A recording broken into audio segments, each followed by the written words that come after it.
CBI কে জিজ্ঞাসা করুন। বিকাশ রঞ্জন ভট্টাচার্য প্রশাসন চালান না, উনি একজন আইনজীবী। সিবিআই কে জিজ্ঞাসা করুন, আমরা তো সেটাই বলছি, সিবিআই কে জিজ্ঞাসা করুন। এইবারে লন্ডন যাওয়ার আগে যখন মুখ্যমন্ত্রীর সাথে লন্ডন সফরে গেলেন, তখন যখন কুণাল ঘোষ সেখানে পারমিশন চাইতে এসেছিল, সিবিআই বিরোধিতা পর্যন্ত করেনি। আপনি পারবেন? আপনি পারবেন? পশ্চিমবাংলায় যারুর এগেনস্টে একটা ক্রিমিনাল কেস পেন্ডিং থাকলে পাসপোর্ট অ্যাক্ট অনুযায়ী তার পাসপোর্ট পেতে জুতোর তলার ইয়ে ছিঁড়ে যাচ্ছে। কুণাল ঘোষ ড্যাং ড্যাং করতে করতে লন্ডন চলে যাচ্ছে, সিবিআই আঙুল চুষছে।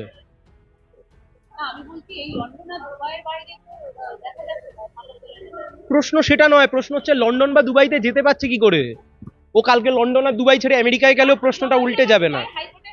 আমরা আমাদের কথা, সিবিআই কি করে? সিবিআই কে প্রত্যেকটা মামলায় পার্টি করতে হয়, তারপরে ওনারা বিদেশ যেতে পারেন। কি করেন সিবিআই, আমরা সেটাই জানতে চাইছি।